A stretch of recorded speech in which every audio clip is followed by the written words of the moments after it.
Hola, bienvenidos a todos. Yo soy Pamela Márquez, miembro del equipo de coordinación del foro. Esta es la tercera edición del Foro de la Red de Investigadores en Diseño que se realiza los días martes 27, miércoles 28, jueves 29 y viernes 1 de marzo de 2024. El objetivo es crear y consolidar una comunidad amplia, diversa e inclusiva de de investigadores en diseño de alcance internacional. En total son 37 comisiones con 320 ponencias de docentes, académicos, profesionales de 23 países que presentan y comparten sus investigaciones y producciones, sus reflexiones y propuestas sobre el extenso campo del diseño desde una perspectiva multidisciplinaria. La red de investigadores en diseño cuenta con más de 1.000 miembros adheridos entre instituciones y personas y es coordinado,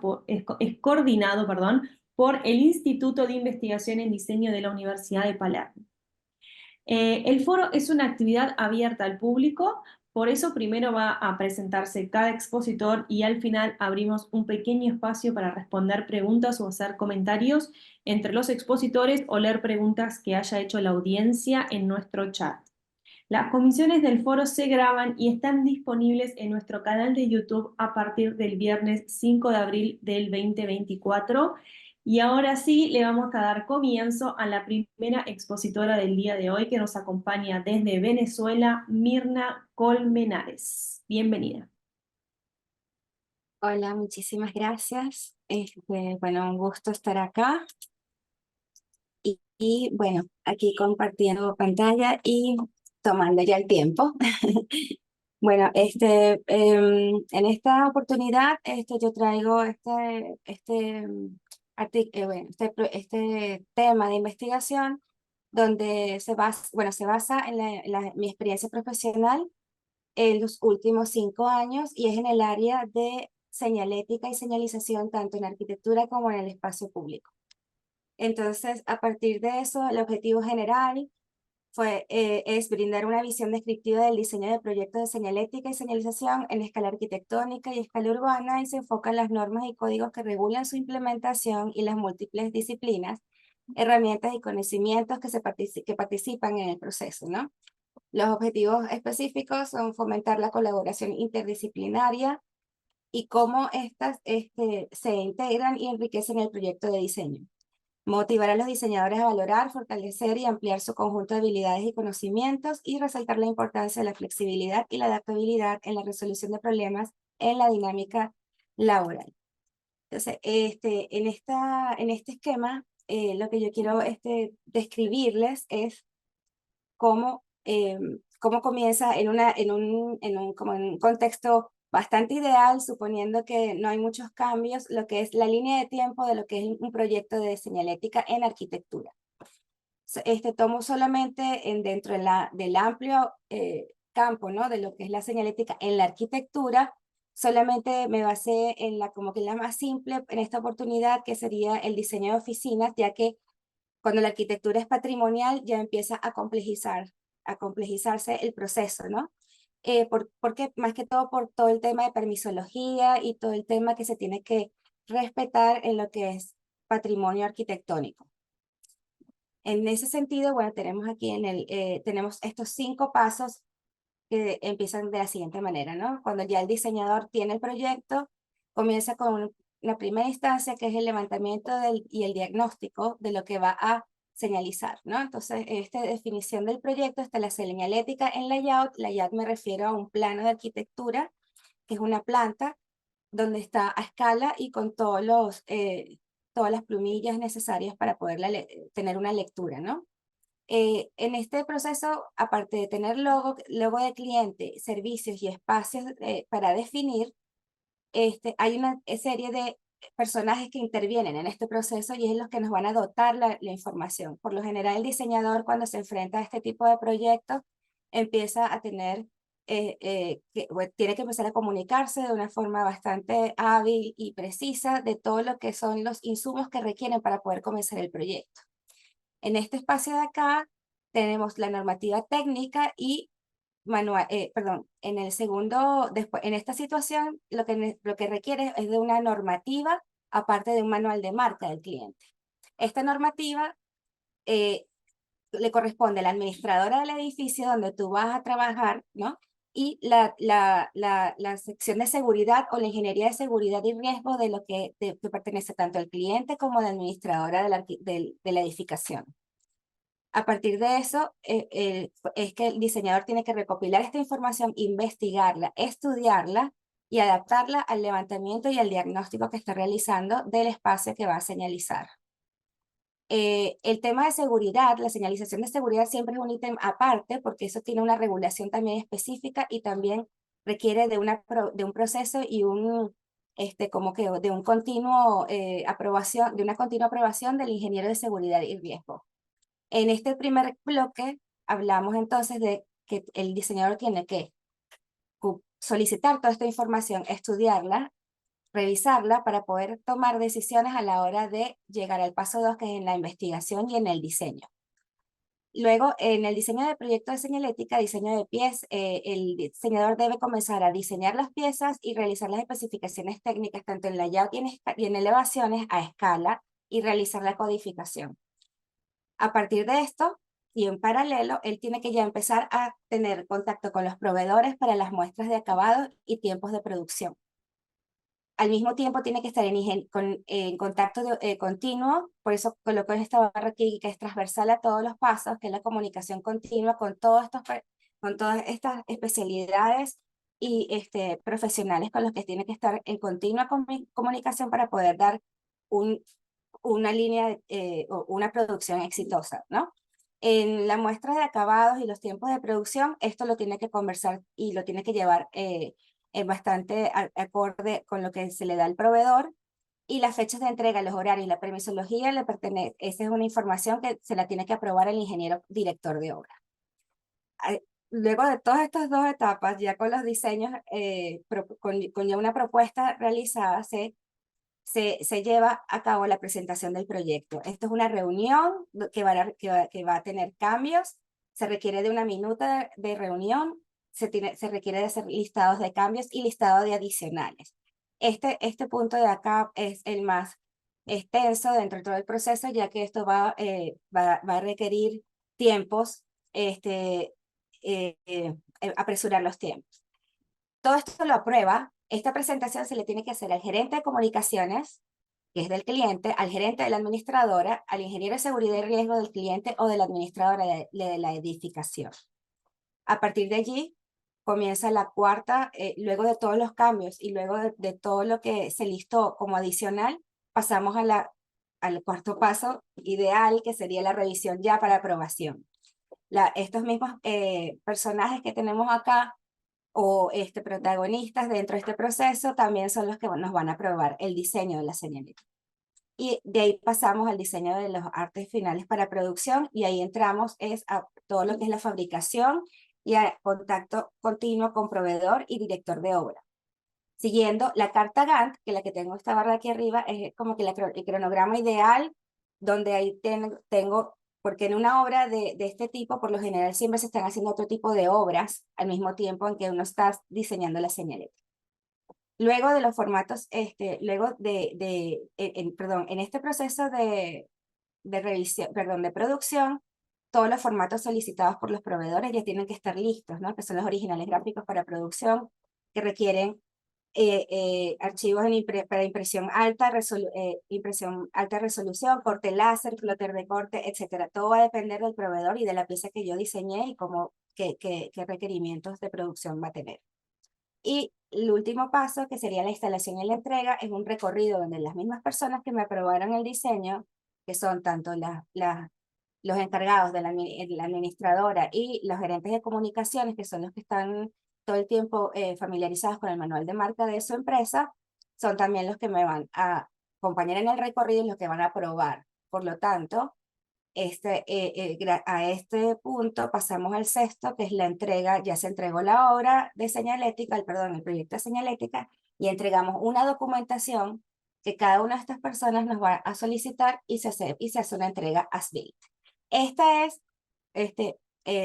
la línea más fácil y más directa, vamos a decir fácil, en el sentido de que es la que menos documentación requiere. Sin embargo, dependiendo del tipo de arquitectura, como les dije, si es arquitectura patrimonial, incluso también el tipo de programa al que voy a señalizar, va a requerir, por ejemplo, laboratorios, hospitales, ya eso requiere otra normativa y se va complejizando todo el tema de aprobación. Por lo tanto, la flexibilidad aquí por parte del diseñador tiene que ser súper amplia porque tiene que poder llevar a cabo su diseño y adaptarlo a todos los requerimientos y exigencias.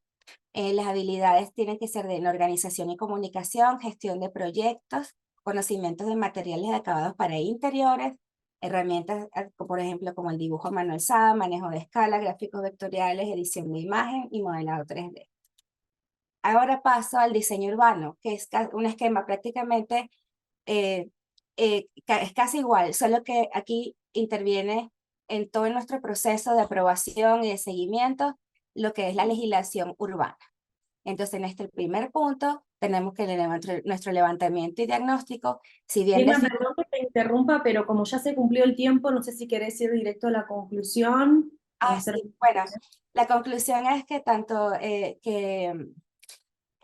disculpen que me haya extendido tanto, pero la diferencia en los proyectos de señalética en diseño urbano y en arquitectura es prácticamente la capacidad que tiene que tener el diseñador para llevar y manejar documentación técnica y normativa de distintas escalas. Eso es todo. Gracias. Muchísimas gracias a vos, disculpa que te haya interrumpido, pero vamos Ustedes. al final nos sobra un poquito de tiempo, te damos unos segunditos más. Vamos a continuar con el siguiente expositor, que es Daniel Bermúdez desde Colombia. Daniel, bienvenido, ya puedes activar tu cámara y micrófono y compartir la presentación en el caso Muy de que buenos la... días. Buenos días. Buen día, Muchas gracias, Pamela. de Saludos a nada. los amigos aquí conectados. Pues bueno, la idea es poderles contar de un proyecto, una propuesta que estamos desarrollando aquí en la Universidad Javeriana y me va a permitir compartir pantalla en unos minutos. A ver, aquí está. Ok, pues, yo creo que lo están viendo ya. Bien, este es un proyecto de creación formulado aquí desde la seccional de la Javeriana en la ciudad de Cali, en función de los 400 años que cumplimos nosotros como institución educativa. El año pasado es un equipo conformado por la profesora Ángela Sánchez, la estudiante Laura Vidarte, Alison Romero, y yo también como profesor integrante de este equipo de trabajo. Bien, como les decía, este es un proyecto de creación, lo que busca es generar un discurso de identidad, un discurso de diseño de comunicación visual sobre el sentido y el valor de lo que viene siendo esa institución, que es una de las más importantes de Colombia a nivel educativo. Entonces nos colocamos estos objetivos. Ahí están viendo ustedes mi presentación de objetivos. ¿Está cambiando la diapositiva? Sí, Sí, ok. sí. Gracias. Entonces, como les decía, la intención es poder generar un sistema de comunicación visual que desarrollamos aquí en el seno del el semillero de investigación, creación y creación llamado Poiesis, y que trate de representar lo que son el verdadero sentido y la Pontificia Universidad Javeriana con nuestro país en los 400 años de su desarrollo histórico. Bien. El equipo está conformado, aquí está Alison, está Laura, está la profesora Ángela, ya estoy yo, y somos como un segmento del semillero de investigación, porque está dividido como en tres escenarios, ¿sí? El semillero de investigación, propiamente dicho, que es investigación básica, ¿sí?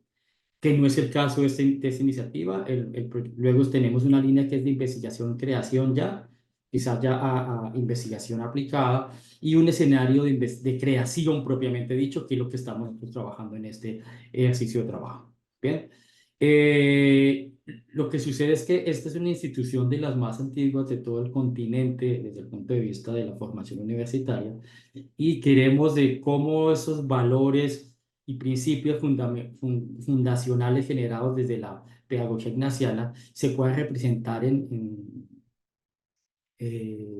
de una manera que toda la comunidad, tanto dentro de la universidad como también la comunidad educativa al exterior, comprenda lo que es esa noción y ese objetivo formativo que lleva a cabo la Compañía de Jesús encarnada en la Universidad Javeriana.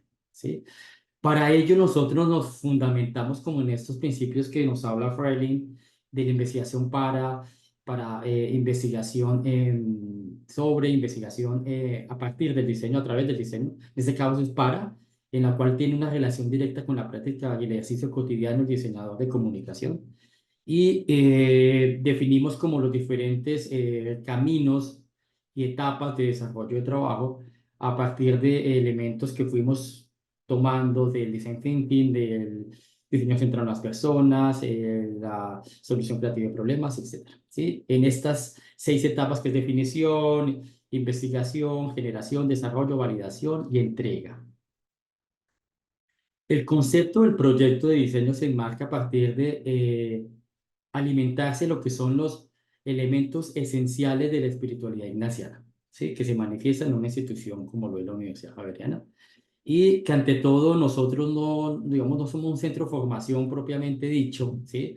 Sino desde el punto de vista de los principios fundacionales es una obra de evangelización basada en el conocimiento, ¿sí? Que lo que busca es que todos los integrantes de la comunidad alcancemos el MAGIS, que es ser más y mejores para el mundo, ¿sí? Y de ahí decantamos como unos principios sobre los cuales gobierna el proyecto, pues, que son la trascendencia. Ustedes en la parte de atrás observan allí una imagen de lo que es el libro fundacional de 1623, donde están las actas de la fundación de la universidad. Eh, la excelencia, perdón, la trascendencia, la colectividad. Hay una noción muy importante en la espiritualidad ignaciana que es la noción de cuerpo, de cómo yo soy, porque somos entre todos parte de algo, ¿sí? De un grupo, de una colectividad, ¿bien? Asimismo, la excelencia, la búsqueda de ese magis nos implica la exigencia día a día en el desarrollo de nuestras actividades y la alteridad, ¿sí? Que hay un principio fundamental de nosotros como institución educativa, que es el servicio a los demás, ¿sí? Es el generar conocimiento no solo para nosotros mismos, sino para ponerlo en función de la sociedad y al servicio del otro, ¿sí? La alteridad se manifiesta de manera protagónica, ¿bien? Entonces, el proceso que hemos llevado a cabo, digamos, a partir de esa ruta que hemos definido, es primero una búsqueda documental de todos digamos, información que se ha podido decantar de este proceso histórico de la universidad, en el archivo que tenemos nosotros en la sede central en Bogotá. Asimismo, un diálogo constante con todas las personas involucradas en el proceso histórico de nuestra institución educativa. Y todo ello, de qué manera nos da los cimientos y los insumos necesarios para llevar a cabo la configuración de este discurso de identidad. Bien, entonces aquí les voy a mostrar de manera muy, muy rápida, ¿sí? Algunos de los esquemas y bosquejos que hemos podido desarrollar tratando de tomar ciertos aspectos de la iconografía ignaciana y cómo nosotros nos hemos apropiado de ella para tratar de generar como una voz muy particular que posteriormente se va a manifestar en las diferentes productos que decantaría el proceso de diseño, ¿sí? Entonces, hay algo que consideramos fundamental, es el asunto del crecimiento personal, pero siempre de la mano con el otro, ¿sí? El acompañamiento, el hecho de que yo me construya a partir del ejemplo del otro y formar parte de una comunidad, es algo que queremos aquí manifestar en la propuesta. Hemos intentado también hacer ciertos desarrollos tipográficos porque en algún momento lo estamos contemplando pensar esto como una primera etapa para que posteriormente podamos desarrollar una fuente tipográfica javeriana que sea utilizada en todos los medios y todas las comunicaciones que lleva a cabo la universidad, tanto de manera impresa como de manera digital. Sí, pero es algo que todavía está en desarrollo o en planteamiento. Entonces ya por aquí hemos encontrado algunos elementos por los cuales están definiendo este proyecto de creación. Y este es un proyecto que está todavía en desarrollo, no hemos llegado todavía a conclusiones ni a resultados definitivos, sino son algunos de los avances que hemos podido desarrollar hasta este momento, ¿sí? Entonces, si se dan cuenta, siempre la figura del ser es fundamental en el desarrollo de lo que es una institución universitaria y mucho más de una regentada por la Compañía de Jesús. Bien, entonces, ¿qué productos queremos entregar nosotros? que estamos en desarrollo. Uno es una exposición virtual que cuente lo que es ese trasegar histórico de la Universidad Javeriana, sus 400 años, y lo vamos a manifestar a partir de una cronología. Esta, esta exposición la estamos desarrollando a partir de una plataforma digital llamada Steps, ¿sí? En los cuales queremos manifestar pues toda la información que hemos venido recopilando para que los visitantes puedan enterarse y conocer de lo que es esa institución y cuál ha sido su desarrollo histórico y cómo se han manifestado esos principios pedagógicos a lo largo de 400 años. Sí, Pamela. Sí, cuando levanto la mano es porque concluyó el tiempo para que puedas hacer una conclusión. Ah, perfecto, perfecto, Pamela, muchas gracias. Entonces, sí, ya para cerrar aquí, les contaba algunos de las primeras aproximaciones. Es como el recurso retórico que estamos utilizando en el guión de la exposición, que se llama el viaje del héroe, ¿sí? Este es algunos de los elementos de lo que es, digamos, los cuatro periodos que queremos trabajar en la exposición, que es como los antecedentes de la Compañía de Jesús, luego el periodo fundacional el nombre de la Universidad, la Academia de San Francisco Javier, luego el periodo colonial cuando se consolida la universidad, hasta 1767, que es el año en el cual Carlos III expulsa a la Compañía de Jesús en todos los dominios del Imperio Español, y 1930 hasta la actualidad, que es el periodo contemporáneo de la universidad. ¿Bien? Entonces, creo que de manera muy general, esto es lo que hemos podido nosotros ir avanzando en el proyecto. Es algo que estamos todavía desarrollando y que esperamos ahora en unos meses darle la presentación definitiva a esta exposición. Y creo que quiero manifestar algo que es muy importante, y cómo ha sido el trabajo y el aporte de los estudiantes en este desarrollo, ¿sí? Y cómo en este momento nos enfrentamos a práctica, en este caso, desde el punto de vista de la creación, donde el diseñador de comunicación tiene un papel fundamental en esa labor dialógica de presentar información y, en este caso, pues evidenciar lo que es el desarrollo histórico de una institución tan importante como la Universidad Javeriana en Colombia. Muchas gracias. Muchas gracias a vos, Diego, por tu presentación. Vamos a continuar con el próximo expositor del día de hoy, que es Gonzalo Jiménez desde Argentina. Le pido a Ale que prepare también la presentación. No me ha llegado aún. Ah, bien. Estaba- Gonzalo, si Le te parece, envié, le si te envié parece por bien, mail. pasamos al próximo expositor hasta que le llegue la presentación. Vale, Bien, no hay entonces problema. en este caso vamos a continuar con Marta Molina, que está desde México. Marta, ya puedes activar la cámara y el micrófono.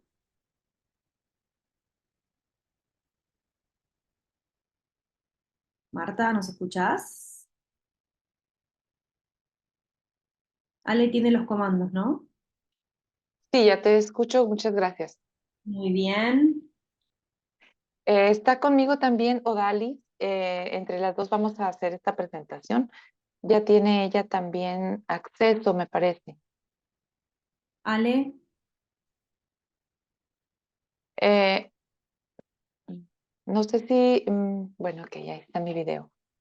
bien. Ale, Odalis tiene los accesos también, ¿no? Para que pueda conectar su cámara y micrófono. Sí, Hola, los tiene, estoy también. los tiene. Perfecto. Las chicas tienen 8 minutos. Recuerden que cuando levanto la mano es porque se cumplió el tiempo. Pueden empezar cuando quieran. Muchas gracias. Vale. ¿Ahí pueden ver la pantalla? Sí, Ok. Bueno, muy buenos días. El día de hoy vamos a presentar el tema de la interconexión de los agentes que conforman el diseño de alimentos, o más bien conocido como el food design. Para poder llegar a una de la conclusión de los procesos del food design, es importante considerar los instrumentos que encontramos en una cocina. El antropólogo francés Levi Strauss, que es uno de los más importantes actualmente en el siglo XX, comenta que la cocina es un lenguaje en sí que une cada sociedad y codifica los mensajes que nos quieren transmitir a partir de los ingredientes, de la misma colocación de los instrumentos para fabricar los alimentos y de igual manera con el ambiente, ¿no? Esto significa que parte de ella puede dar un poquito de nosotros como sociedad y de esta manera compartirlo con el resto. Entonces, tenemos al Food Design como una disciplina que es capaz de consolidar diferentes conocimientos. Al día de hoy, una de las autoras más populares en este rubro, que se llama Francesca Sampoyo, tiene uno de sus diagramas donde deriva diferentes tipos de ramas que conforman al diseño de alimentos. Entre ellas, pues podemos encontrar el diseño de alimentos para el marketing, para inclinaciones filosóficas como son participaciones en eventos, también sobre la agricultura del mismo, de cómo ésta se deriva en el diseño del platillo, el diseño de la cocina y en la sustentabilidad, que vendría siendo uno de los últimos que engloban todas las partes para conformar el food design.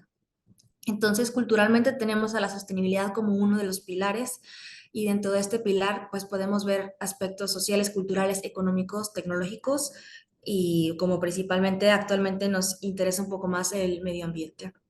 Las interconexiones influyen en cómo se presenta el alimento, en cómo tenemos acomodados nuestros instrumentos alrededor de nosotros, en cómo se cultivan estos alimentos, en los ingredientes que presenta también la sociedad en específico para la cual se está realizando esta investigación y aplicando las metodologías, así también como los perfiles alimentarios que cuenta cada una de las zonas a las cuales se le va a hacer este análisis para determinar el crecimiento económico que podría impactar en el país a futuro.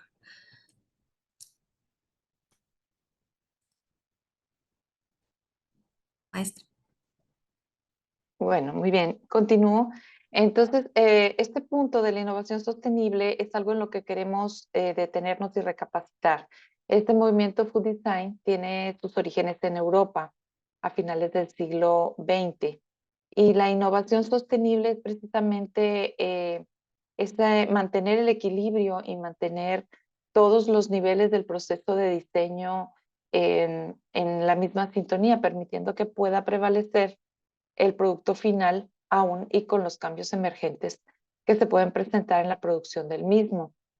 Estos puntos que son los que comentaba en cierta forma, abarcaba lo que comenta Odalis, hay otras partes que nos menciona Pedro Reisig de Argentina, que fundó la Food Design Latam e incluye también a muchos países como México, que estamos en la Universidad Autónoma de Nuevo León, haciendo partícipe esta disciplina como nueva y queriéndola agregar a nuestros planes de estudio, que estamos justamente en el rediseño de estos. La siguiente, por favor, Odali.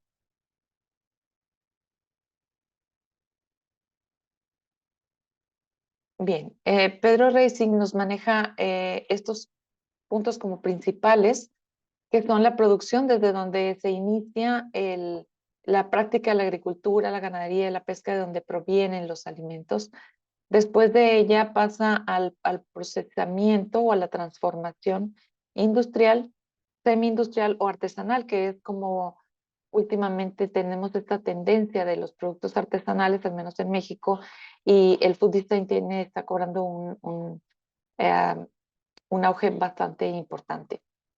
Después de tener este punto como procesamiento o transformación industrial o artesanal, pasa a la comercialización, que es lo que incluye la marca, el packaging, el punto de venta, la experiencia de, de poder representarlo esto en el mercado. Después de ello viene la adquisición de compra o compra, lo cual incluye la situación en que se está haciendo esta compra o tener el producto en almacenamiento o el alimento ya a punto de consumirlo. Y enseguida de esto ya es la apropiación, ya es la experiencia del consumidor, la experiencia de el comer y de acuerdo con las prácticas personales y sociales, los entornos, las ubicaciones, etcétera. Porque sabemos que cada país, aún y si englobamos a toda América Latina, pues es cada uno distinto o marca una diferencia en su forma de poder hacer esta experiencia de comer. Bien, la que sigue, por favor, Rodales. Pedro Reisig le llama también ecosistema alimentario. En este se tienen las primeras tres partes, que son la planificación o las mejoras en el diseño de alimentos, la implementación, la evaluación posteriormente y después la implementación en este ciclo, en este sistema. Y como podemos ver, los valores o la importancia que se le da a cada uno de ellos están en base a su escala. Tenemos la transformación como principal, después la comercialización, después la producción, la adquisición y después la apropiación. Entre todos estos puntos hay enlaces, lo podemos ver en la siguiente diapositiva. Estos enlaces o interconexiones es precisamente a lo que nos referimos en este proyecto. Y bueno, quiero aclarar que es el proyecto de tesis de maestría de mi estudiante Odalis, que ya termina próximamente sus estudios. Entonces, estas interconexiones son importantes porque vemos aquí todo un sistema, vemos todos los agentes que están siendo parte de nodos principales, en donde cada enlace es comunicación de ida y de vuelta entre todos ellos. Si bien en la transformación, junto con la apropiación, no hay directamente una línea, pues sí la hay entre todos los otros agentes. Este es el esquema que muestra Pedro Reisig, pero según lo que hemos visto, pues sí, también desde la transformación puede haber una liga con la apropiación o la degustación o ya cuando estás disfrutando de tu alimentación, que pudiera ser a lo mejor por las mismas redes sociales. Tenemos en la transformación que se incluyen los medios y redes sociales y estos pues obviamente llegan al usuario final y tienen mucho que ver en cuanto a pues lo visual y después de esto los otros sentidos también, el gusto, el tacto, el olfato y la vista, ¿verdad? Seguimos con la siguiente. Bueno, solamente para concluir, podemos decir que al considerar todos estos factores que se involucran en la disciplina del food design, nos concientizamos sobre la importancia de la innovación sostenible, es decir, que todos estos agentes estén en buena sincronía y que no pueda tener alguno de ellos alguna falla porque pues se tendría que nivelar para poder ser sostenible realmente. Reflexionamos también en el sentido que tiene el valorar e incluir esta disciplina en nuestros planes de estudio y en la comunidad estudiantil de la Facultad de Arquitectura de la Licenciatura en Diseño Industrial, ya que converge con metodologías de diseño, con, por ejemplo, el Food Design Thinking, que maneja Francesca Zampolo, y también con todas estas interconexiones que ya son una parte muy profunda y científica, que es la que tenemos como de referencia de Pedro Reisig y muchos otros autores que también están profundizando en ella alrededor del mundo. En México también tenemos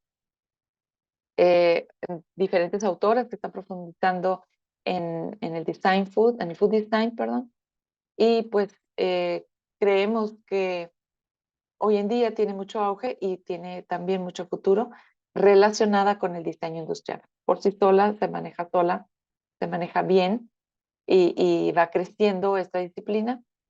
Sin embargo, en el diseño industrial también se pudiera incluir en nuestros planes de estudio. Ya se cumplió el tiempo hace unos minutos. Gracias. Muchas gracias por tu participación, la tuya y la de tu alumna Odalis. Gracias. Y Sí. vamos a continuar con el próximo expositor. Ale, si recibiste la presentación y la tenés disponible, continuamos con Gonzalo. Sí, está Pero- disponible.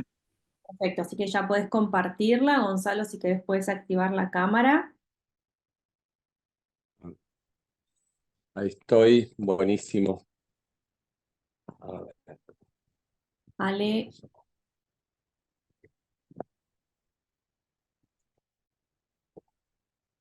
bien. En cuanto esté la presentación en pantalla, comenzamos con la presentación de Gonzalo, que ya también estuvo ayer, los invitamos después a que vengan. Cronómetro para que no pase.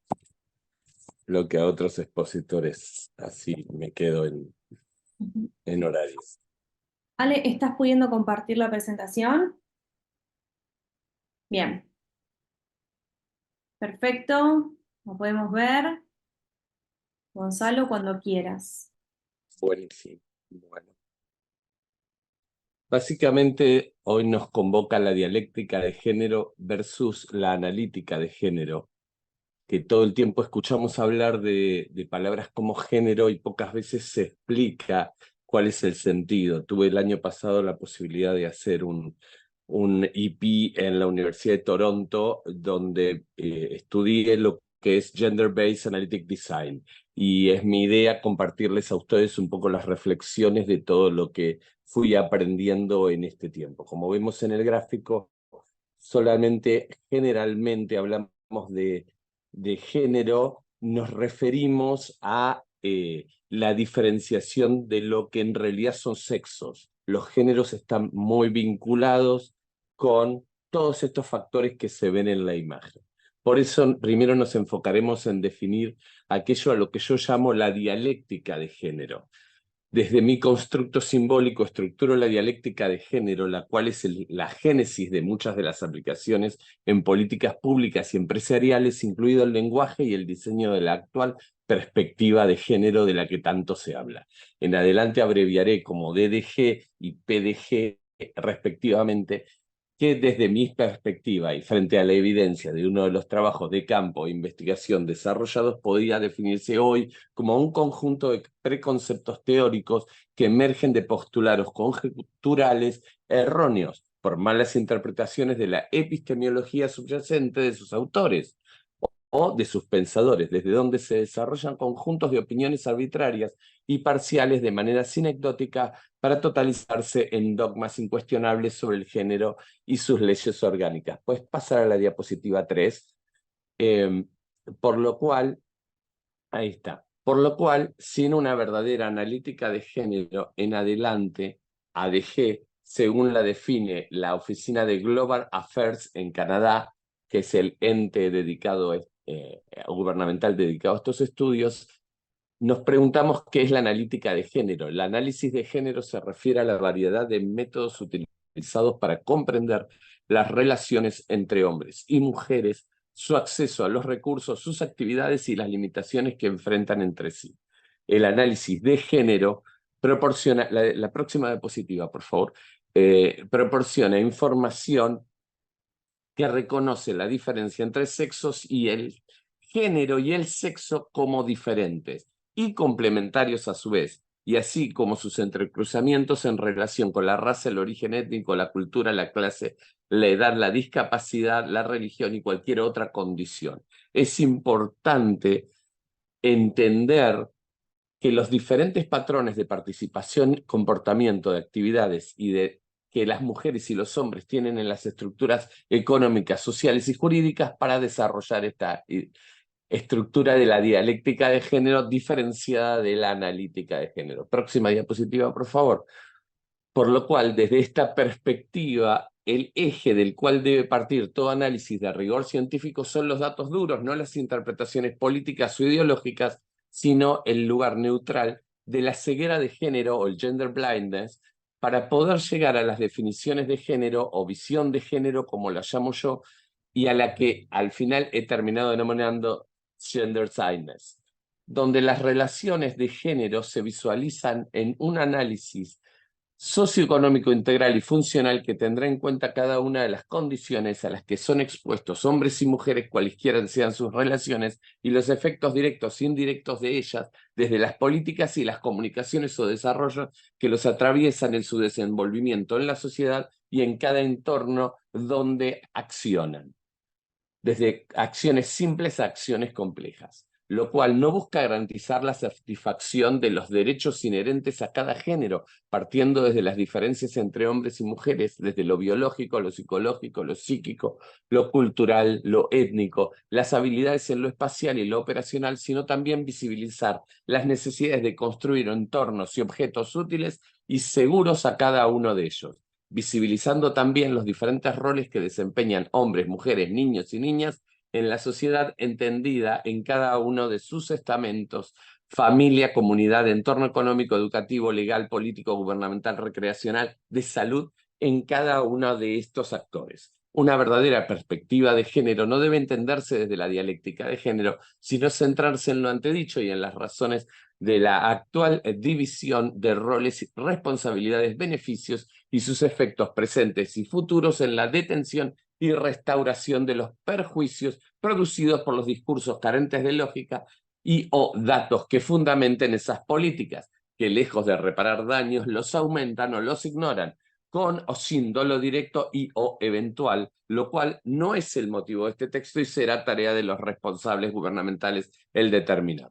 Por ello es que el diseño basado en la analítica de género se vuelve una herramienta tan fundamental en la comprensión y estructuración de soluciones socioeconómicas coyunturales que no solo prevengan, sino multipliquen que los entrecruzamientos de género y sexo, para que no sean ambos sometidos a violencia simbólica o ninguna otra forma de discriminación, logrando que la cooperación de ambos sinergice los potenciales de cada uno, lo cual da como resultado mejores herramientas de aplicación e implementación de las políticas de género en cada segmento y universo de aplicación, así como la analítica de género desde la individualidad construye resultados basados en deseos y necesidades reales desde la evidencia empírica y la utilización de las nuevas tecnologías, produce modelos de utilidad de aplicación certera para que los beneficiarios finales puedan ser protagonistas en una comprensión de los distintos impactos que puedan obtener la legislación, programas, políticas culturales y económico-financieras, médicas, educativas, tanto en el ámbito público como en el privado. En la imagen que está mostrando Alejandro vemos los diseñadores en la realidad de su día a día, ¿sí? Cuántos hombres no consiguen trabajo siendo diseñadores y cuántas mujeres consiguen trabajo siendo diseñadores, pero la mayoría de las que estudian son mujeres y la minoría son hombres. Podemos pasar a la próxima diapositiva, Ale. El punto es que la ADG desde la individualidad construye resultados basados en deseos y necesidades reales, desde la evidencia empírica y desde la utilización de las nuevas tecnologías, produce modelos de utilidad y aplicación certera para que los beneficios finales puedan ser protagonistas en una comprensión de los distintos impactos que pueden obtener desde la legislación, programas políticos, culturales, económicos y financieros. ¿Sí? La ADG también se usa para obtener datos duros y blandos para entender disparidades y desigualdades sistémicas que, basadas en sesgos cognitivos y psicológicos o culturales, tanto hombres como mujeres sufren a diario, y en todas las etapas de sus vidas, buscando brindar y modelar soluciones cada vez más eficientes y equitativas. Es por ello que la información recopilada siempre debe hacer explícita diferencia entre los datos de hombres y de mujeres, utilizando para ello la desagregación de los mismos por sexo, para no caer en la trampa de la homonormalización, o datos centrados en la biología y el ser del hombre estandarizado, que no contempla la bioetnodiversidad ni ahonda en el más allá de las diversas estructuras que proponen su biología, su psíquica y su género. Por esto, debe abordarse el análisis desde todos los puntos de vista, donde se vuelve imposible determinar sin él todas las relaciones de género que cambian en cada contexto y de acuerdo a cada momento. Por ello es que debe realizarse un ADG dentro de cada iniciativa de investigación, de desarrollo de investigación. En la placa podemos ver los ratios de violencia del hombre y la mujer, cómo son percibidos por la sociedad y cómo en realidad son. Podemos pasar la placa, Ale, por favor. Asimismo, la ADG, y ya termino, redondeo, la ADG sirve para generar un real metropatrón para revisar todo lo existente, buscando una retroalimentación constante desde los actores y entendiendo que para maximizar los resultados es protagonista fundamental la optimización de los KPIs que nacen desde la perspectiva de género, pero no pueden ni deben ser arbitrarios o puramente teóricos. Tienen que ser efectivos y basados en el análisis para lograr la consecución de ellos de manera sostenida en el tiempo. Para ello, es imprescindible que cada una de las etapas del proceso se dé desde la detección, la concepción, el diseño, la revisión y la implementación y el feedback. Ya termino, Pamela. Respete el nuevo framework que quienes como países, organizaciones ya lo implementan y está mostrando que nuevos indicadores aumentan la visualización de las verdaderas problemáticas, que generan una inmensa evolución en el grado de satisfacción de todos los actores de la sociedad, protagonistas de sus propias vidas, sean hombres, mujeres, niños, niñas, con o sin discapacidad, con o sin necesidades especiales o barreras culturales, económicas, sociales, de etnia o de cualquier índole que exista. Y cerrando el concepto, la analítica de género nos dará indicadores claves para saber a ciencia cierta quién es el que tiene las relaciones de poder y en qué momento. Y eso permite acceso a determinados derechos, elementos, servicios, quién tiene el control de los mismos, ¿sí? Y quién sería el más perjudicado cuando se implementen estas políticas. Es por ello que la ADG se basa en preguntas y respuestas, no en verdades absolutas, de implementación sistemática por medio de un modelo que siempre termina siendo dogmático. Por eso es totalmente contrario a los absolutismos.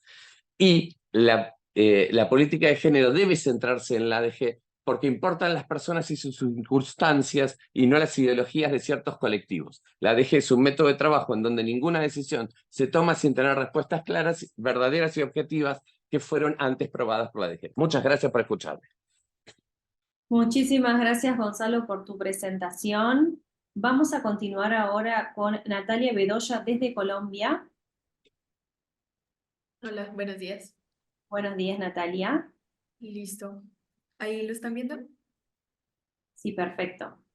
Bueno, buenos días. Para empezar esta presentación me gustaría preguntarles o hacerles la reflexión de que en todos nuestros países todos tenemos dulces tradicionales, todos tenemos un plato típico. Cuando alguien extranjero viene y nos pregunta sobre recomendaciones sobre productos, sabemos qué decirle, sabemos qué hace parte de nuestra cultura y qué es lo que sí o sí deberían consumir. Pero entonces nosotros, ¿qué tanto lo consumimos? ¿Qué importancia le damos en nuestras vidas? ¿Qué tanto lo conectamos con lo que nosotros somos como pertenecientes a nuestros países?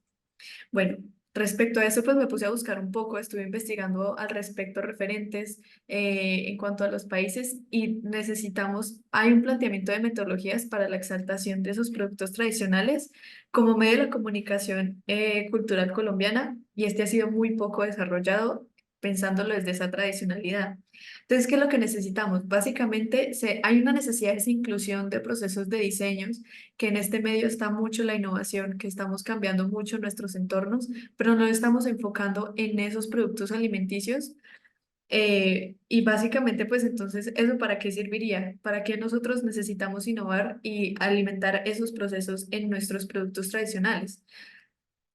Esencial la comunicación de nuestro valor cultural, de poder comunicar, de poder entender qué es lo que somos nosotros como personas de un país y entendiéndolo también como un patrimonio cultural. También organizaciones han definido esta comunicación de valor cultural como algo importante, algo que nos hace nuestra identidad, que no la perdamos con todos estos cambios internacionales que están sucediendo. Y por eso nace este proyecto que se llama Fusion. Es un proyecto de grado de la Universidad Javeriana en la seccional Cali. Y lo que busca es esa fusión. Lo que busca es proponer un modelo que pueda fusionar procesos de diseño, que es diseño de comunicación visual con la gastronomía, pensado desde algunas metodologías que pueda buscar ese fortalecimiento y mejora de posicionamiento de las empresas pequeñas de dulces tradicionales colombianos. Esto con el fin de que tengan mucha más visibilidad en el mercado, que nosotros como consumidores también podamos tenerlo más presente en nuestro día a día y que también sea parte mucho más presente en la cultura del día a día de ahora. Pero entonces, como diseñadora, debería entender qué es el food design y el service design si quiero plantear una fusión. Para eso hay muchos referentes y es unas disciplinas que están surgiendo como parte de la innovación que se está dando en el mercado en este momento, pero debe ser una definición que se pueda entender por personas creativas y en mi caso que yo lo puedo utilizar para esa fusión que estaba planteando con metodologías como Design Thinking, como el diseño de marca, como el diseño de experiencia y entender un poco más qué iba detrás de el mundo tan grande que es la gastronomía, en específico del servicio y de la comida.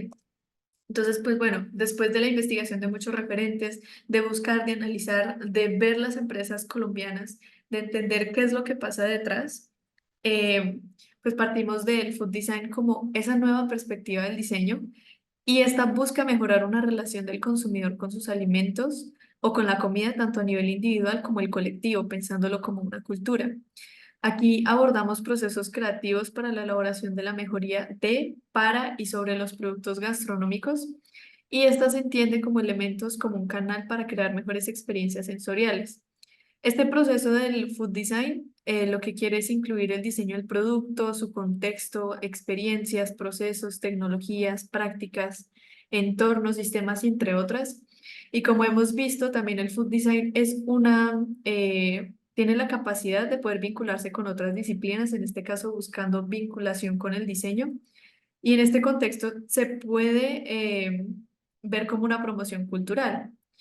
Una de las principales características que encontré del food design es que explora esas experiencias multisensoriales y se entiende pues como todo ese contacto experiencial que puede tener el consumidor con el producto, entendiendo como la estimulación de los 5 sentidos de la percepción humana. Entonces, este concepto va muy de la mano también pensando en autores como la doctora Francesca Zampolo con el service design.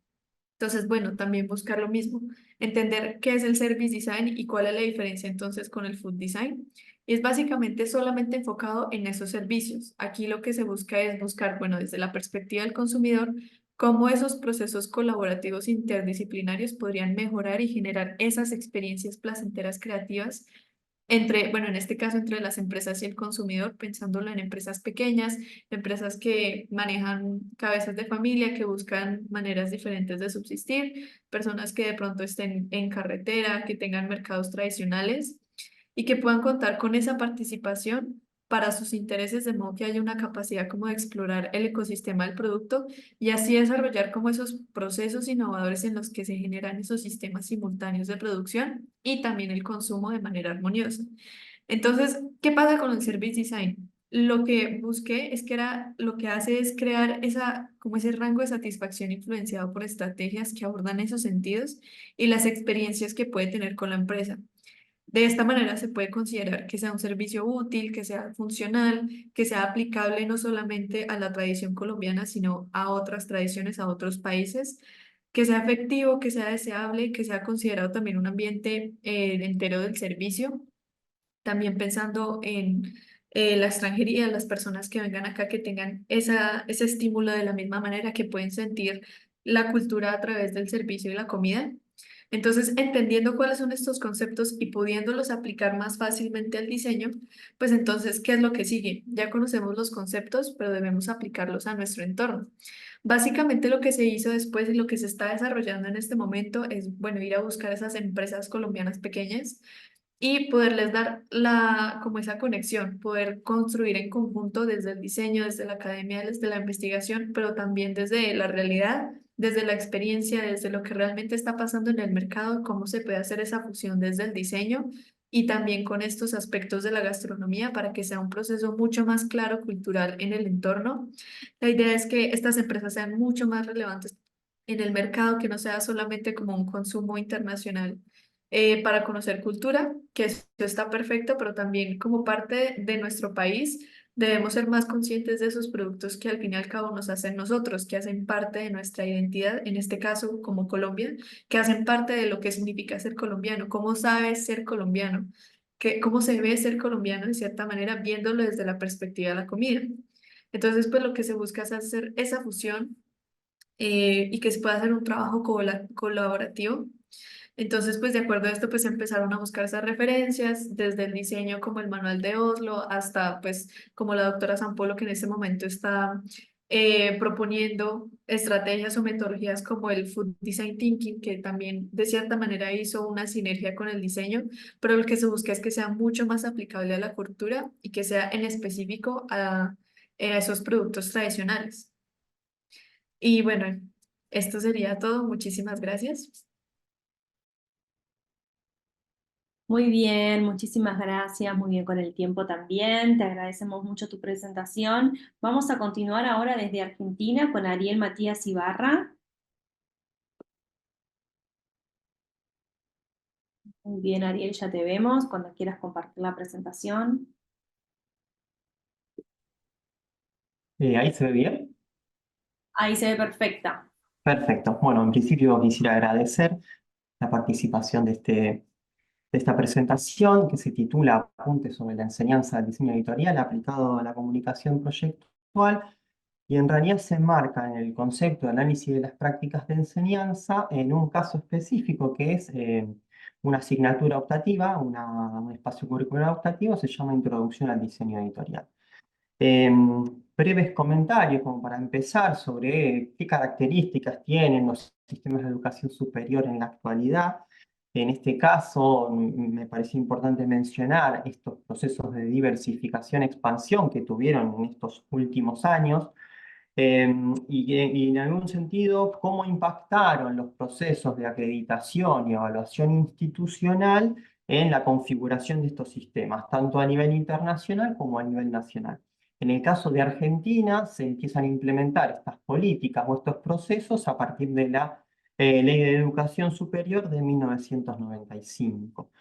En ese, digamos, dentro de todos esos estándares que se empiezan a solicitar para la construcción de una acreditación de una carrera, me parecía importante rescatar estas dos dimensiones, que una es la flexibilización de la currícula y otra es la intensidad en la formación práctica.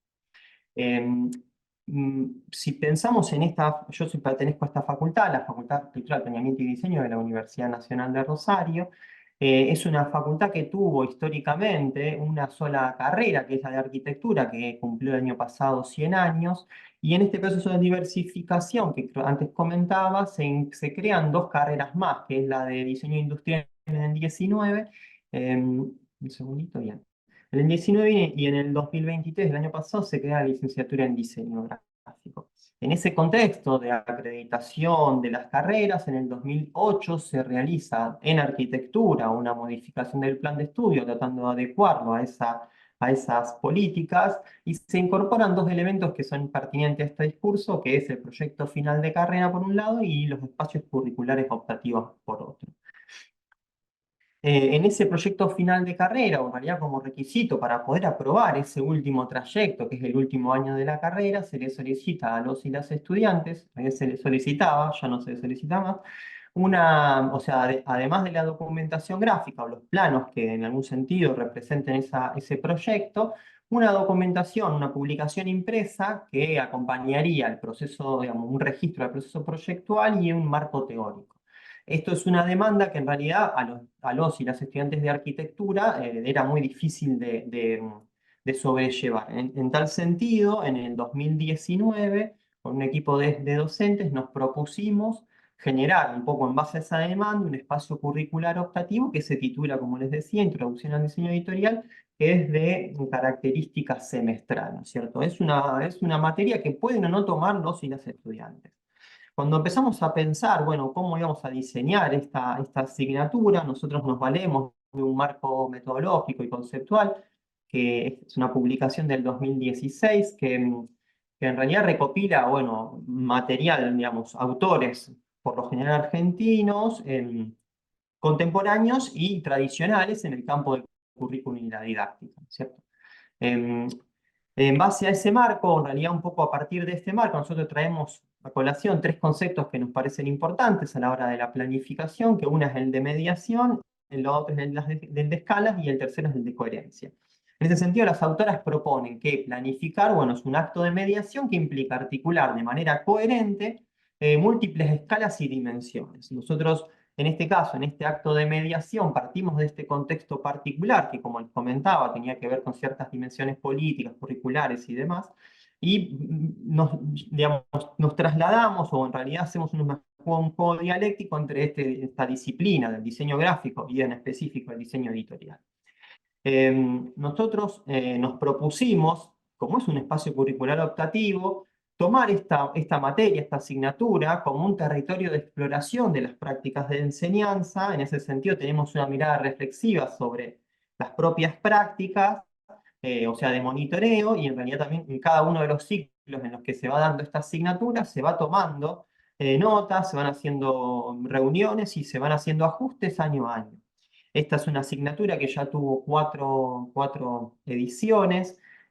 Cada una de estas ediciones, como les decía, tuvo una revisión y una replanificación, tuvieron características particulares. Lo más importante, sobre todo, mencionar aquí es que, digamos, el último año, que fue en el año pasado, esa materia que había sido pensada para el contexto de los estudiantes de arquitectura, empezaron a incorporarse los estudiantes también de diseño industrial, bueno, otorgándole otras características, ¿no es cierto? Dentro de estas revisiones que se han hecho año a año y sobre la marcha, podríamos mencionar la relación entre la teoría y la práctica, que, bueno, si bien entendemos que la proyectualidad, ¿no?, en algún punto fusiona estas dos dimensiones, ¿no?, a partir de la praxis proyectual, fuimos dosificando de diversa manera esta relación. A su vez eso modificó las metodologías y las secuencias de enseñanza y fuimos ajustando cada una de las actividades un poco en relación a esas modificaciones. En ese sentido, en esa secuencia entre el 2019 y el 2023, digamos, de aquella materia que era Introducción al Diseño Editorial, hoy la pensamos más como una especie de curso de manual práctico. O sea, en realidad sería, nosotros nombramos como nociones básicas del diseño editorial aplicado a la comunicación del proyecto, tratando de transversalizar lo proyectual en estos campos del conocimiento, ¿cierto?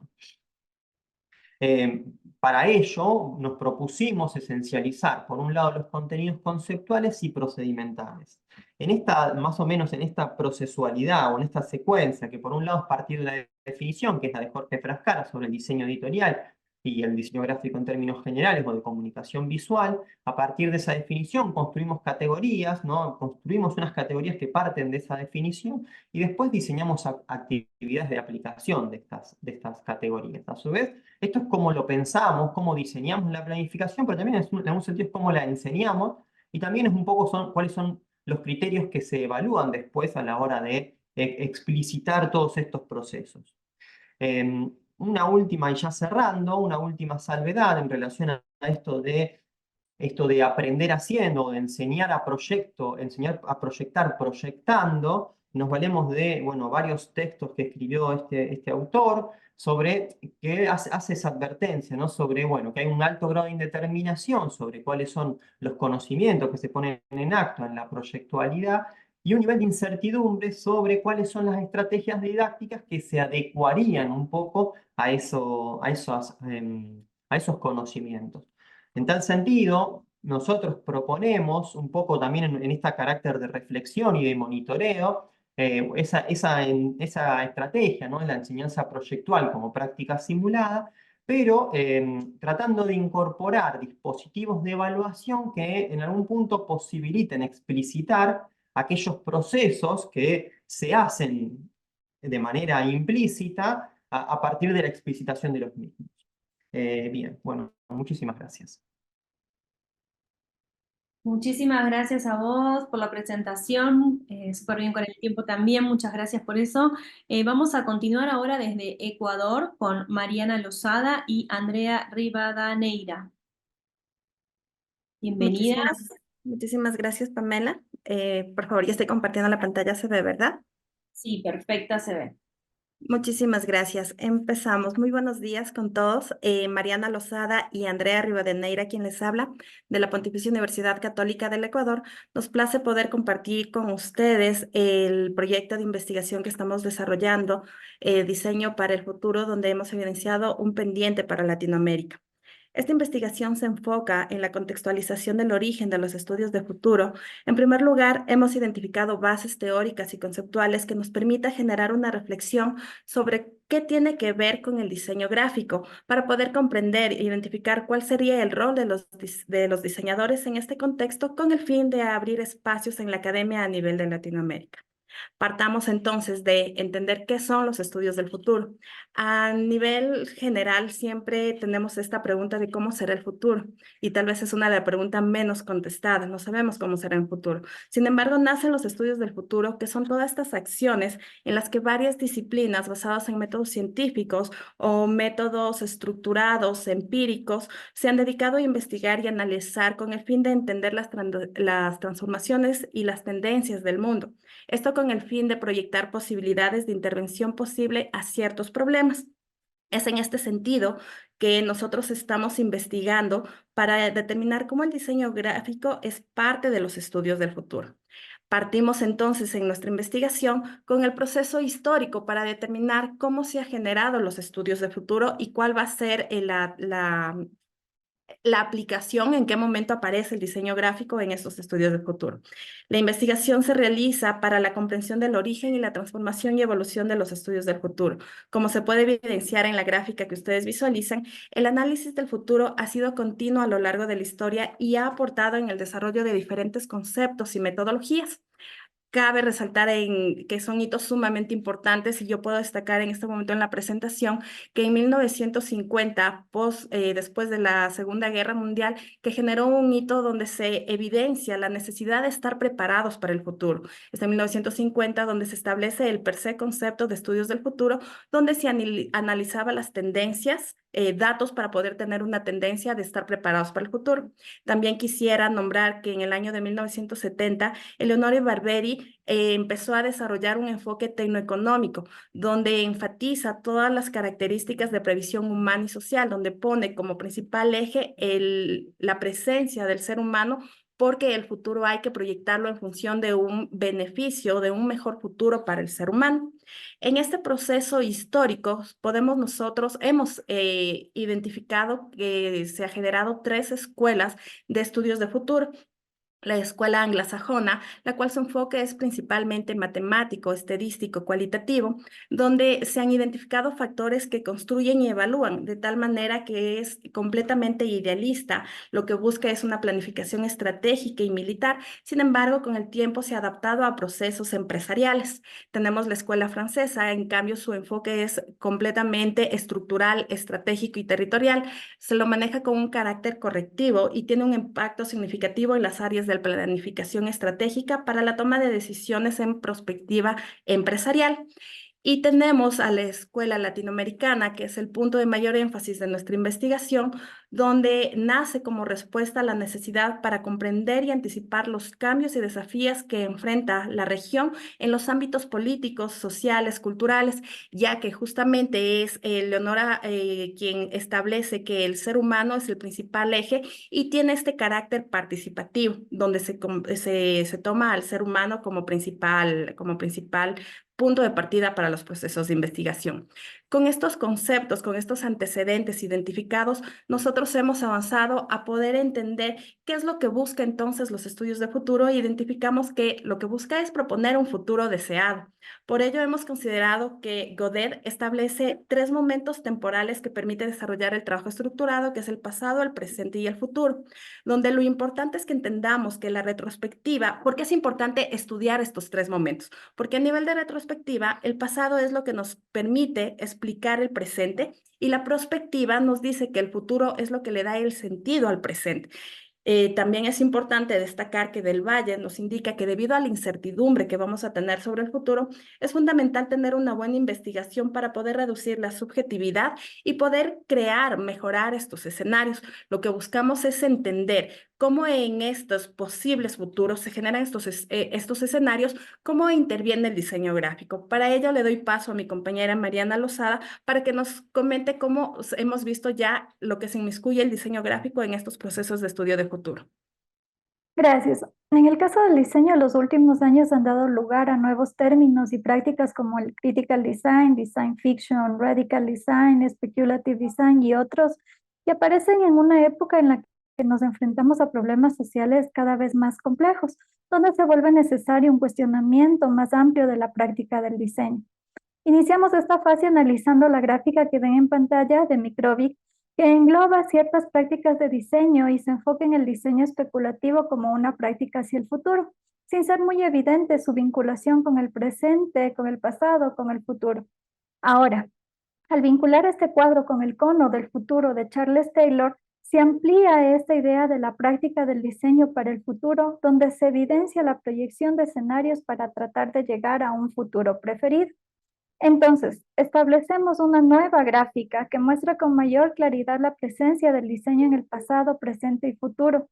Si bien es cierto, este es un tema muy amplio de explicar, se muestra de forma sintética la forma en que nosotros percibimos a las prácticas de diseño y su relación con la prospectiva. Creemos que el diseño para el futuro no es una práctica específica, sino la aplicación de varias de ellas según el caso de estudio y contexto al cual se enfoque la investigación. sabiendo que los datos se extraerán tanto del pasado como del presente y de las proyecciones de futuro para establecer una propuesta más realista de esta posible realidad, siendo esto una fuerte necesidad en Latinoamérica. Incluso a nivel mundial, según Candy, el diseñador tiene que lidiar entre la realidad y lo imposible para operar de alguna forma más efectiva. Debe enfrentarse a la carencia de rigor teórico que aún tiene esta práctica, asumir nuevos roles y metodologías que le permitan acercarse mejor a los escenarios futuros y abrir nuevas posibilidades de debate y discusión, provocando que las personas momentáneamente olviden cómo son las cosas ahora e imaginen cómo podrían ser.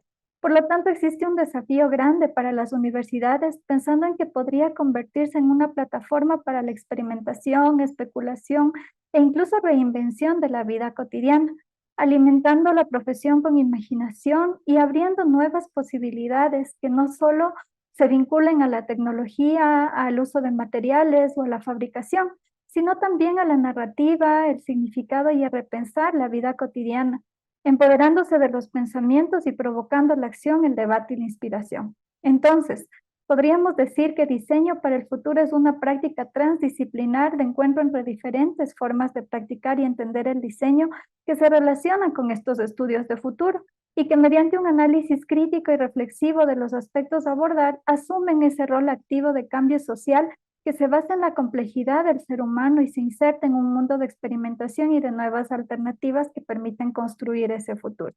Finalmente, conscientes de la complejidad del mundo y su transformación continua, es importante reconocer la capacidad del diseño para adaptarse a los problemas de la historia y aportar en soluciones, pero aún más para anticiparse a situaciones para construir una sociedad saludable. Este es un proyecto de alrededor de 2 años que surgió a partir de la pandemia y en el que buscamos que más académicos se puedan unir, pues como decíamos, es un pendiente en Latinoamérica. Y según Margolin, los diseñadores necesitan futuro y los futuristas necesitan diseño. Muchas gracias. Muchísimas gracias por la presentación. Vamos a continuar ahora con Andrea desde Argentina. Andrea, ¿nos escuchás? Sí, muchas gracias. Ya no me animo a pronunciar tu apellido. No hay problema. Espera que ahí Hacerlo voy mal. a compartir. Sí. Bienvenida.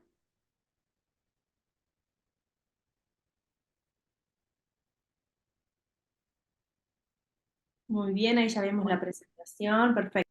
Bueno, buenísimo. Bueno, muchísimas gracias. Mi nombre es Andrea Wengrowicz. Yo soy profesora en la Facultad de Arquitectura, Diseño y Urbanismo de la Universidad de Buenos Aires. Y en este momento quiero compartir lo que es el trabajo de investigación que estoy realizando en la carrera de doctorado, ¿sí? En la Facultad de Diseño, que trata sobre los modelos tridimensionales en la experiencia educativa del diseño industrial y abordando particularmente cuáles son las persistencias y renovaciones entre lo físico y lo virtual y entre lo humano y lo artificial.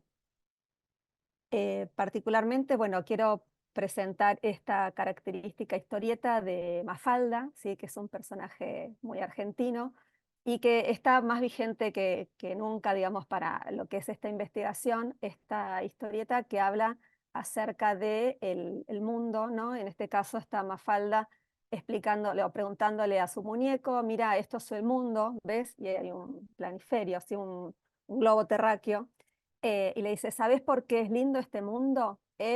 Porque es una maqueta. Justamente, perdón,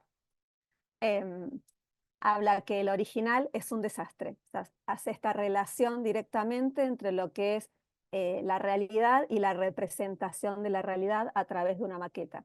Entonces, la pregunta que iniciamos para esta investigación tiene que ver justamente cuál es el sentido de los modelos tridimensionales en las prácticas educativas del diseño industrial, cuando la maqueta refiere a algo que todavía no existe. O sea, a diferencia de lo que era la maqueta del mundo, ¿no? Que estaba mencionando Mafalda, que hace alusión o representa el mundo que existe, en diseño industrial se diseña proyectando futuro y de alguna manera se materializan representaciones simulando lo que sería ese producto en un futuro, que es algo que se está proyectando que todavía no existe.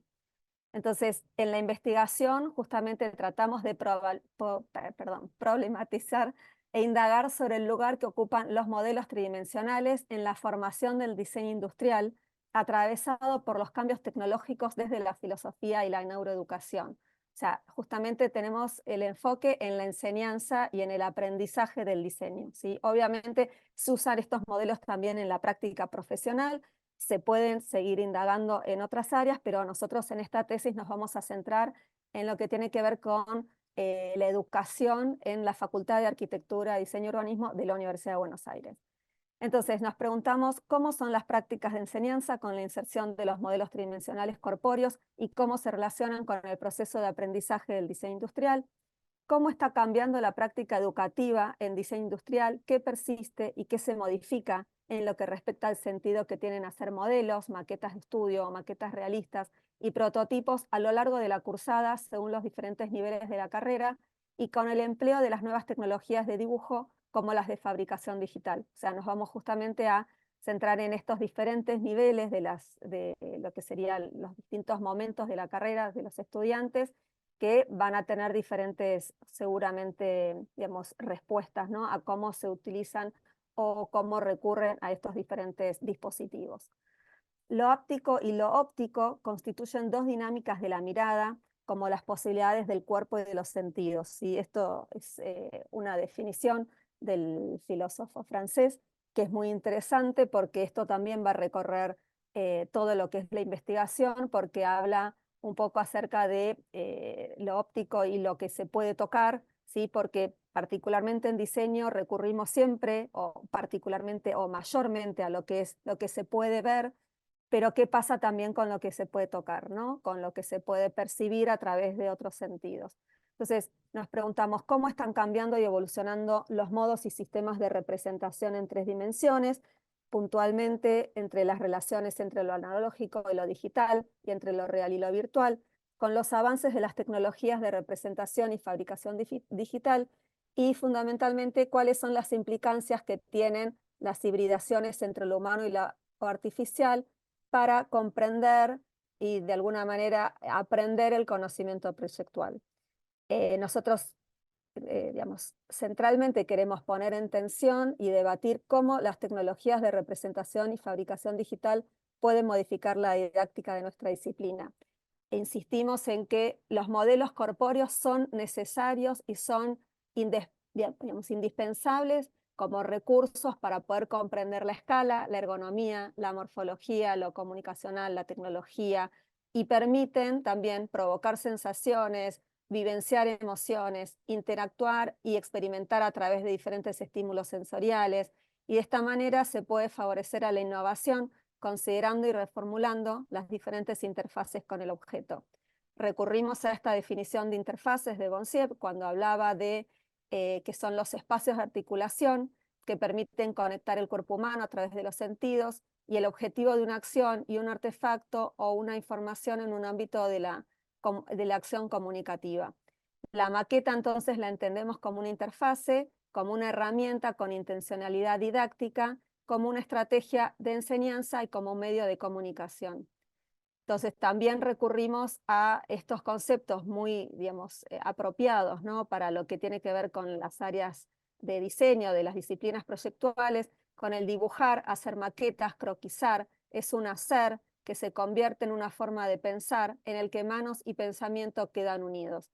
Esto es una definición, también un concepto del otro pensador, ¿sí?, alemán, Heidegger, que habitualmente hace esta, ¿no?, toma esta dualidad entre el hacer y el pensar. Entonces, como muchos otros autores también hablan de la mano que piensa, ¿no?, o pensar con las manos, bueno, todo esto se pone justamente en juego en esta investigación.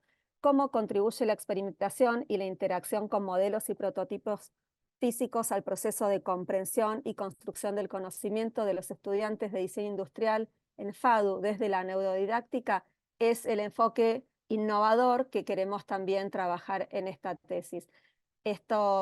Las imágenes que ustedes están viendo tienen que ver con distintas situaciones en la materia que doy en la facultad, ¿sí? Que son estudiantes que utilizan dibujos, modelos, están los estudiantes junto con sus docentes trabajando en las distintas aulas, ¿no? En los talleres de diseño, justamente recurriendo a estos dispositivos, ¿no? Dibujos, imágenes en 2 dimensiones, como también maquetas de estudio u otros prototipos en 3 dimensiones. Entonces, las percepciones humanas son construcciones, el sujeto, a través de este acto perceptivo, recibe y transforma la información en su cerebro, selecciona, organiza e interpreta. Esto lo dice una arquitecta, Brusilovsky, que trabaja, digamos, muy efusivamente todos los conceptos de neuroeducación o arquitectura y cognición, y me parece que es importante traerla también dentro de lo que son las investigaciones que venimos realizando. Entonces, los modelos físicos tienen un valor didáctico fundamental en el aula, ya que forman parte del sistema que constituye el proyecto de diseño de productos, luego de reflexionar, pensar y hacer, poniendo énfasis en lo experiencial y en lo emocional, más allá de lo percibido por la vista, para aprender a través de la vinculación entre ver, tocar y sentir. Lo que nos interesa desde la educación o de la neuroeducación y que nos pueden aportar, en este caso al diseño, tiene que ver con cómo se mejoran los procesos de formación en diseño industrial. Tiene que ver también con la gestión de las emociones, ¿sí? Y cómo eso puede ser utilizado para justamente potenciar el aprendizaje. Percibimos el entorno con el cuerpo, construimos conocimiento con las interacciones y las emociones. Realizar modelos tridimensionales corpóreos durante la enseñanza del diseño industrial permite entrenar la atención, la perseverancia, la capacidad de frenar un instante y pensar antes de actuar, tener la habilidad de planificar un camino para llegar a un objetivo. El cerebro aprende a partir de las experiencias al recibir estímulos entrenadores. Los estudiantes se entusiasman y se motivan experimentando con diferentes materiales y tecnologías, creando y materializando sus propios proyectos, aprendiendo de las dificultades y de los errores. Además, ven con orgullo lo que pueden lograr con planificación, compromiso y dedicación.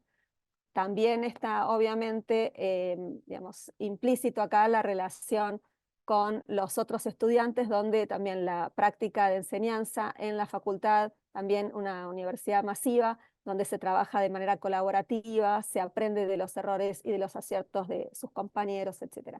La maqueta corpórea materializada entonces actúa como modelo en diferentes escalas, pero por sobre todo escala 1 en 1, en la escala real humana, para testear la usabilidad y validar las propuestas, tocando, mirando, probando, oliendo, sintiendo, como un dispositivo didáctico que hace accesible la información y la comunicación en los procesos de enseñanza y aprendizaje del diseño, y como tecnología y como interfase que permite construir un vínculo pedagógico con docentes y con pares, generando un clima de confianza para motivar a los alumnos a crear, a arriesgarse con propuestas, para intercambiar opiniones, promoviendo la retroalimentación y para reconocer el propio aprendizaje desde la metacognición. Muchas gracias.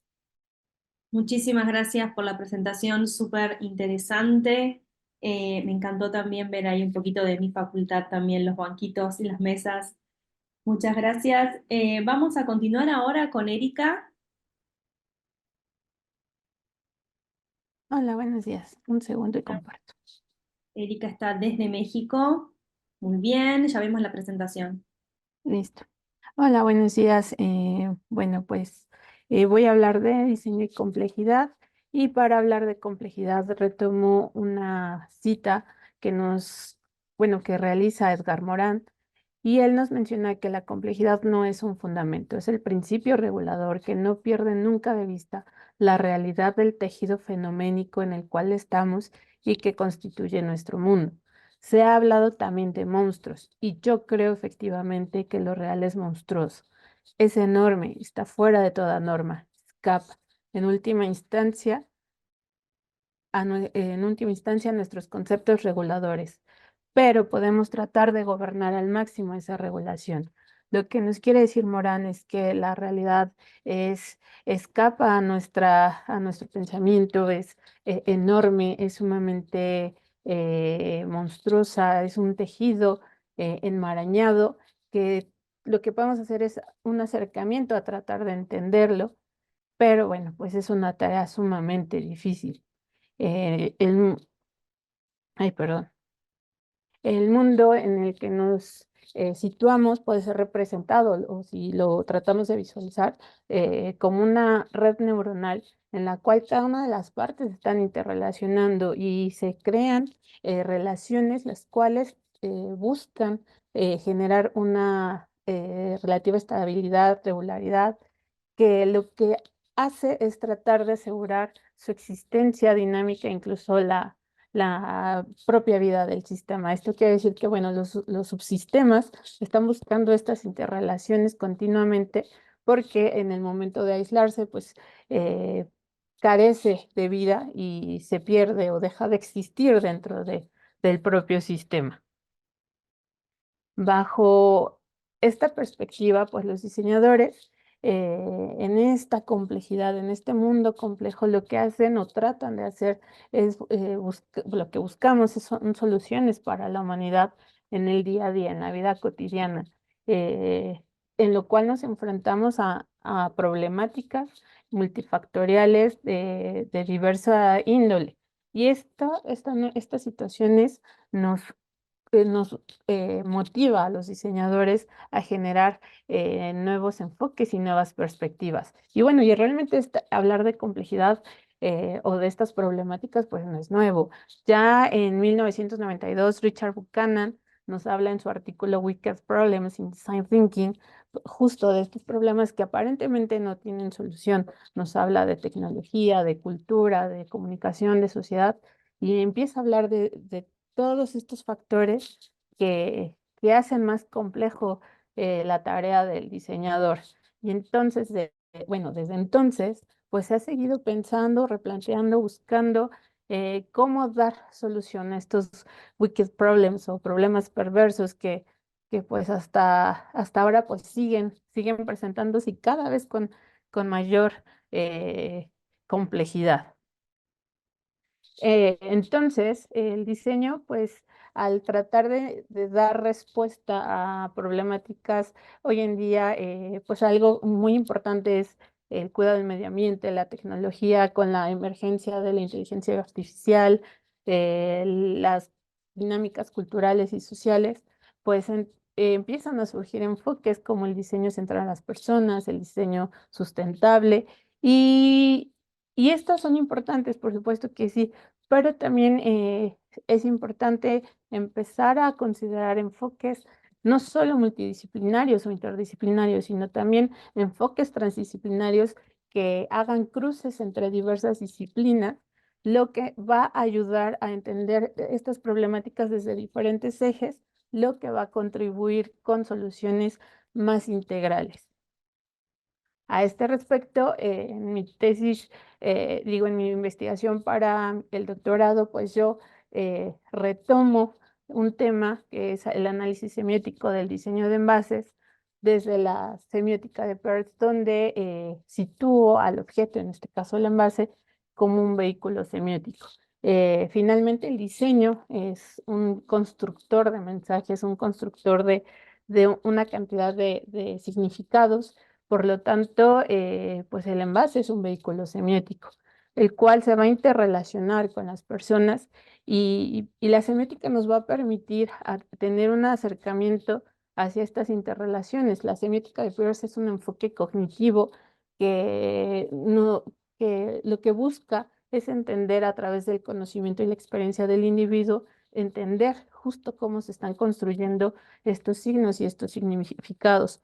¿Y para qué? Bueno, pues esta comprensión transdisciplinaria nos va a permitir a mí como diseñadora pues entender estos procesos de interrelaciones, pero también posteriormente al hacer el cierre, entender cómo se está generando esta dinámica de construcción, lo que va a generar o a permitir que se construyan discursos con mayor inclusión, con mayor lejos de estereotipos, considerando los contextos que también son importantes. Sin entender el contexto, no se puede generar un diseño. Entonces, la semiótica de Peirce me acerca justo a estos fenómenos y ofrece una perspectiva pues diferente. Y finalmente, bueno, pues ya para ir cerrando, me quedo con esta frase de Peirce que dice, hay 3 cosas que nunca podemos aspirar a lograr con el razonamiento: la certeza absoluta, la precisión absoluta y la universalidad absoluta. Esto nos indica que pues nada es fijo, nada es para siempre. Siempre hay un cambio constante, siempre hay nuevas perspectivas, todo está en construcción. El conocimiento no es permanente. Entonces, hago la invitación y la reflexión a estos cambios que están presentándose de manera constante, acelerada, para que el diseño voltee a ver a estas nuevos contextos, nuevas situaciones, estas complejidades que se presentan y atenderlas para poder ofrecer soluciones y contribuciones adecuadas a nuestros entornos. Muchas gracias. Muchísimas gracias, Erika. Te agradezco mucho tu participación, también haber respetado el tiempo que hoy está siendo un poco importante para nosotros. Vamos a continuar con el último expositor del día de hoy, que es Jaime Cortés, que también está desde Argentina. Jaime, bienvenido, te escuchamos. Buenas tardes, soy Jaime Cortés, soy colombiano, vivo en Argentina y comenzaremos con este video. Comparto pantalla. Y ahora muevo acá.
Bien, soy un diseñador gráfico freelance. Es la primera vez que estoy en estos eventos. No estoy vinculado a ninguna universidad, así que me perdonarán mis colegas maestros, magísters. La comunicación multimodal, formas de entender la expresión identitaria. Entonces, este primer video nos cuenta sobre cómo fue el proceso de rediseño del conservatorio de la ciudad de Gothenburg en Suecia y cómo los artistas con sus diferentes movimientos, acciones, gestos van configurando la realidad de esa identidad. ¿Se está viendo la pantalla? ¿Me confirman? Te estamos viendo a vos, la pantalla te estaba leyendo un resumen anteriormente. Perfecto, estamos bien. Entonces, hoy las maneras en las que el conocimiento y los contenidos llegan a los seres humanos son multimodales, entendiendo la palabra multimodalidad como una serie de factores semióticos que se han mencionado con anterioridad que convergen entre sí. La identidad, el diseñador como migrante que tiene que componer y entrar en narrativas en las que la interdisciplinariedad es fundamental. Todo ese proceso es el que me lleva a la pregunta como freelance, que no está vinculado a la investigación, pero que tiene preguntas a sí mismo. Hoy se activan y se desactivan las tendencias milimétricamente, llevando al diseñador a un lugar de la mancha de cuyo único e identitario nombre no quiere acordarse. Hay un impacto. Hay un impacto sobre los nuevos desarrollos del diseño gráfico, en mi caso, que nos tienen como aturdidos, a mí particularmente. Esa es mi necesidad. Por eso pensaba en esta ponencia, en las nuevas formas de entender la comunicación, en las tendencias actuales en las que la identidad se hace presente. Uno de esos grandes ejemplos fue la candidatura de la ciudad de Colombo en Sri Lanka para los Juegos Olímpicos del año 2024. A ver. La candidatura de Sri Lanka tuvo como base la construcción de la identidad en sus aspectos culturales, interreligiosos y el rostro de sus ciudadanos.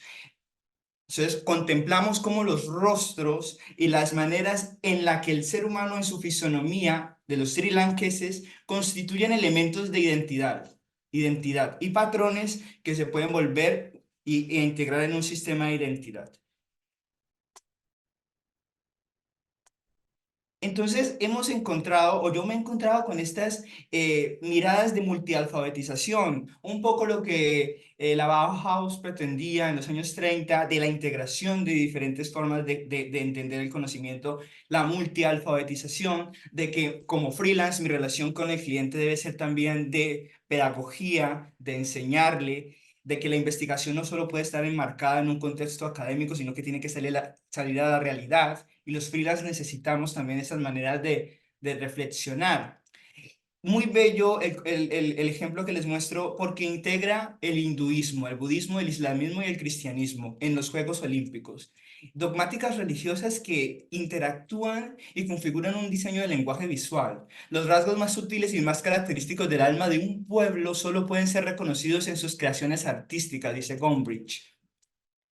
Esta cultura definida como festiva, como una manera de también desarrollar tejido social, desarrollar infraestructura, a darle herramientas de política de Estado a través de un deporte, nos pone en la cabeza del diseñador en pensar cómo el diseño transforma, cómo el diseño es multimodal y cómo el diseño tiene la capacidad de dar en el tejido, de ir a lo profundo, de integrarse a otro tipo de cosas. Los cuerpos son los lugares de las imágenes. El diseño que yo conocí que era centrado,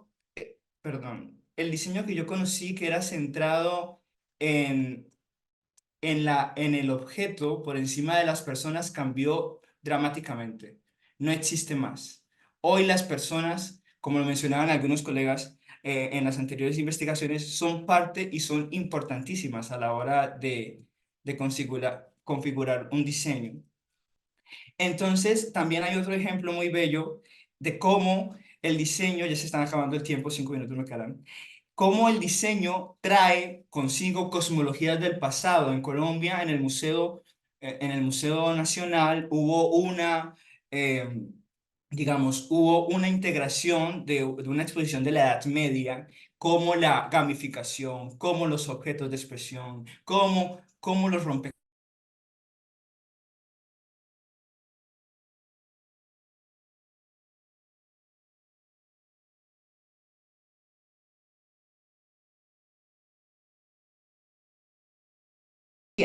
La información tiene que ir al público, tiene que buscarlo. Asimismo, hay un museo en España que les recomiendo ver mucho, que es para personas invidentes, que grafica piezas de arte con lenguaje braille. El MoMA, inclusive, el Museo de Arte Moderno de Nueva York, ha planteado espacios en los que el público ya no venera las obras, ya no un acto de veneración, de una contemplación, de un esnobismo sobre la contemplación, sino que interactúa, inclusive descansa. Entonces la naturaleza humana occidental, hiperestimulada por más de 60.000 pensamientos diarios, cálculos, ante el avasallamiento de mensajes publicitarios tradicionales, necesita esta multimodalidad y la necesita suscitar emociones, nuevas emociones. En el caso del museo como espacio, en el caso de la escuela como lugar de aprendizaje. Se rompe el vínculo emisor-receptor rígido y comienza a empoderar al receptor como prosumidor, creador de contenidos que amplían el universo de de dicha historia.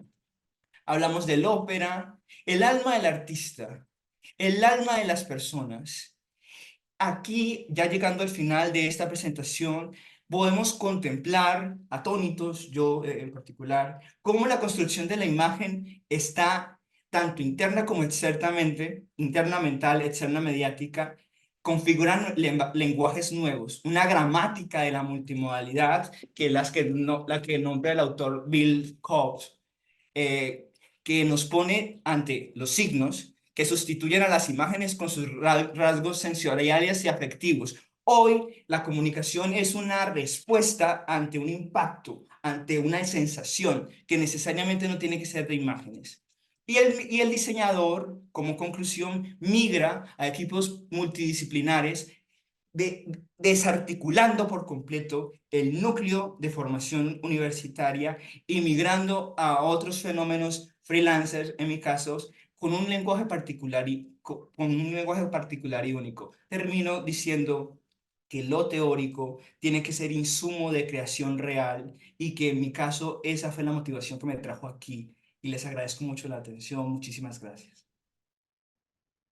Muchísimas gracias, Jaime, por tu participación. Fuiste el último expositor de esta comisión. Ale, creo que no tenemos preguntas en el chat, ¿no? Hay una sola pregunta de Soraya Quelal. Buenos días para el equipo de diseño de futuro, Andrea y Mariana. ¿Podrían, por favor, indicarme si dentro de sus análisis del diseño del futuro han mirado la repercusión de la tecnología y si ésta favorece o no al desarrollo del diseño gráfico? Bueno, creo que voy a responder yo. Quisiera partir nada más indicando que a veces al hablar de tecnología varias personas lo asumen principalmente con el uso de la máquina o del Internet, pero en realidad tiene una visión más amplia de uso de técnicas y teorías de la aplicación en ciertos conocimientos. Si bien es cierto, nosotros iniciamos la investigación pensando en la disyuntiva de la tecnología, la inteligencia artificial incluso y sus implicaciones en la continuidad o no del diseño, a lo largo de los estudios nos dimos cuenta que esta es una herramienta nada más que facilita el trabajo del diseñador, más no un factor decisor de diseño. Además que si pensamos en el futuro, no sabemos de qué manera las tecnologías se van a transformar y se van a vincular o más al uso del Internet y los dispositivos electrónicos, o en su defecto incluso se retornarían a prácticas más manuales. Lo importante entonces sería la manera en que el diseñador, en cómo la usa y la forma en que las relaciona en beneficio del ser humano y de su entorno. Yo quisiera un poco complementar lo que acaba de decir Mariana, justamente con lo último que acaba de decir el expositor, ¿no? Yo empecé en la exposición indicando que parte de nuestro objetivo de investigación es identificar qué pasa con el diseño gráfico en los estudios del futuro y el rol del diseñador. Entonces, definitivamente, el rol del diseñador es inmiscuirse más. Estamos en un proceso interdisciplinario, donde lo que buscamos es que el diseñador no solamente es el hacer, sino realmente es el entender en los procesos de investigación y donde se unen estos equipos interdisciplinarios. Entonces ya es parte de un proceso. El diseño se vuelve súper interdisciplinario desde la investigación, la planificación y la ejecución. Y posiblemente sea en la ejecución donde se determina estas tecnologías a usar, que realmente lo que vemos es que la tecnología lo que hará es agilitar, ser más eficiente en presentar la propuesta, pero el rol del diseñador va más allá que el hacer la propuesta, sino estar implícito en todos estos procesos de investigación. Súper clara la respuesta, muchísimas gracias.